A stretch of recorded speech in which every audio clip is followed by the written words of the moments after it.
Lydia O'Connor from the HuffPost.com reports that Capitol Police intelligence warned of insurrection days in advance. An internal memo warned that Congress itself is the target, according to documents obtained by The Washington Post. The U.S. Capitol Police Intelligence Unit was aware, days before last week's insurrection, that a mob of Donald Trump's supporters posed a serious threat to the Capitol building and everyone inside, a report obtained by The Washington Post on Friday shows.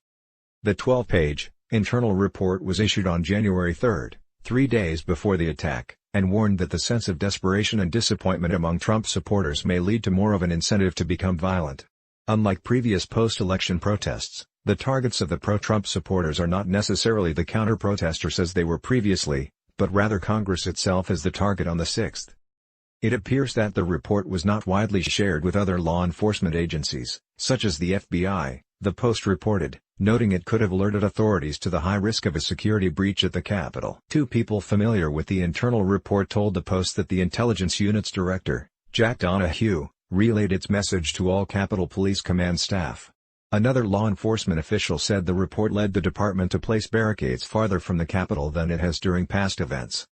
Former Capitol Police Chief Stephen Son, who resigned days after the siege, told the Post last weekend that he was worried about security in the days leading up to the attack, but that top congressional security officials turned down his requests to declare an emergency and activate the National Guard. But according to another report from the Associated Press last week, Son's department is the one that rebuffed help. According to two people familiar with the matter, Capitol Police turned down offers of help from the Pentagon days ahead of the insurrection and from the Justice Department as the mob was descending on Congress.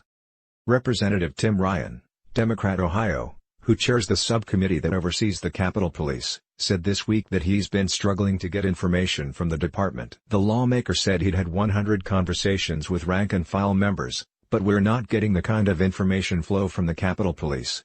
It's an issue we've been trying to deal with, and it hasn't changed much in the last week. Government watchdogs from the Justice, Defense, Interior and Homeland Security departments announced Friday that they were investigating what led to the security failure, a probe several lawmakers have demanded. The Inspector General's office from the Capitol Police also said earlier this week that it will carry out a separate investigation. This is Matthew from Global.